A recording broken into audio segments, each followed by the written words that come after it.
familia porque le dicen, tenemos un problema, su hijo es inteligente, su hijo o su hija es una persona smart girl, smart boy, pero tienen un problema de atención. Como predicador hace 40 años me doy cuenta que hay personas que vienen a la iglesia, pero su mente está en otro lado.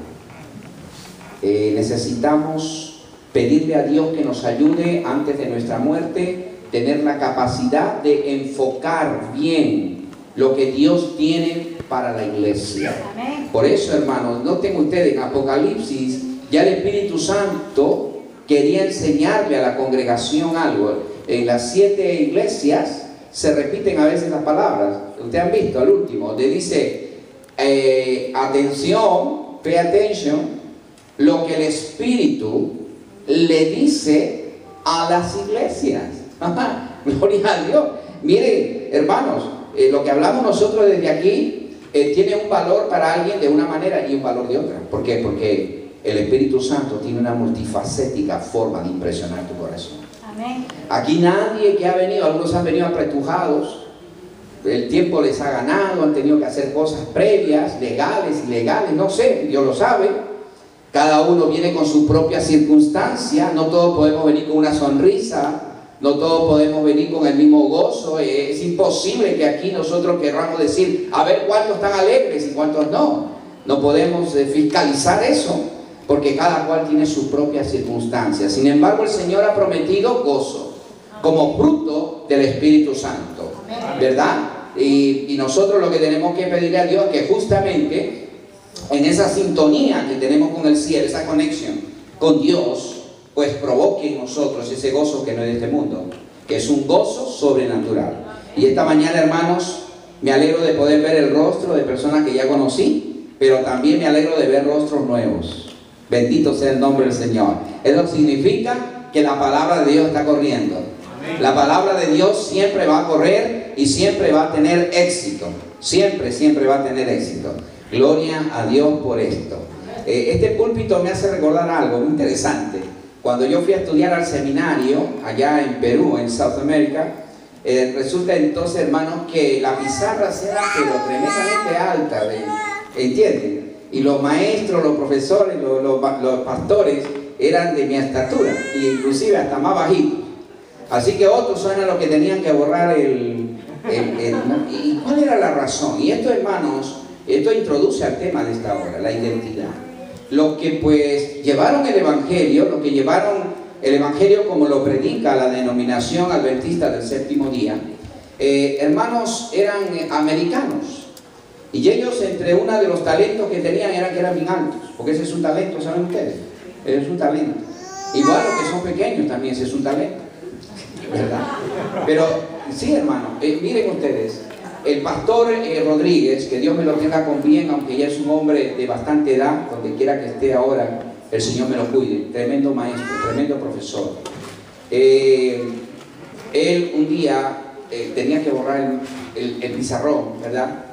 Y resulta entonces que veía que no podía borrar hasta lo más alto. Y entonces tuvo que llamar a un muchacho.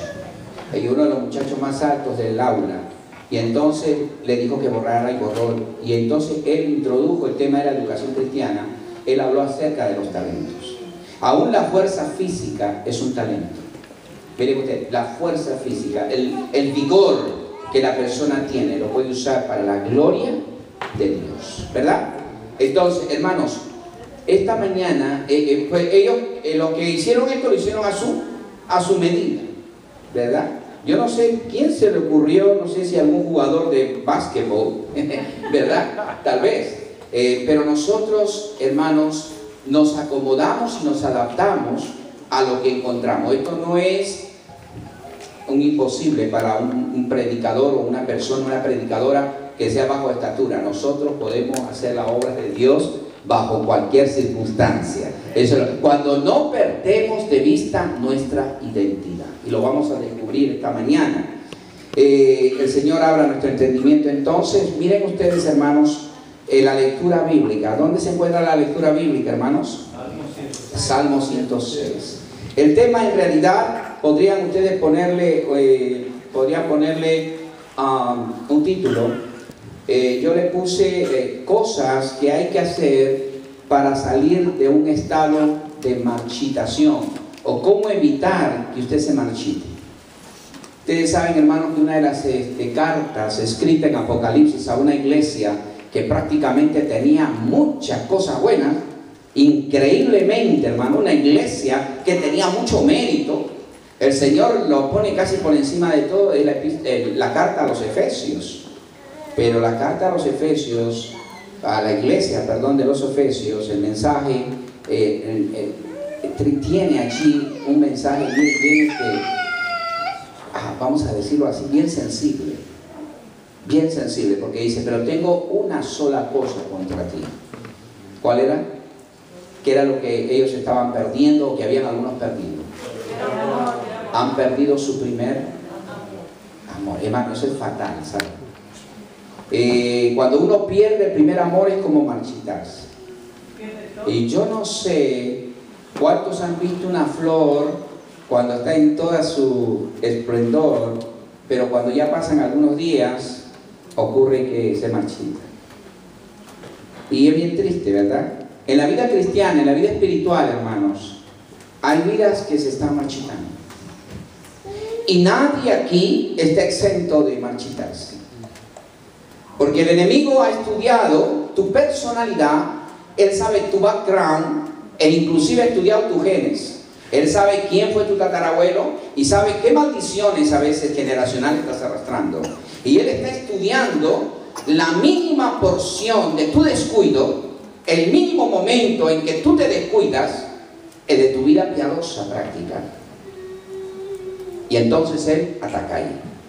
Y ataca no a todos de la misma manera, porque él conoce su particular situación por la que tú vives y lo que tú arrastras, ya sea por herencia congénita, por descuido o por tu rutina.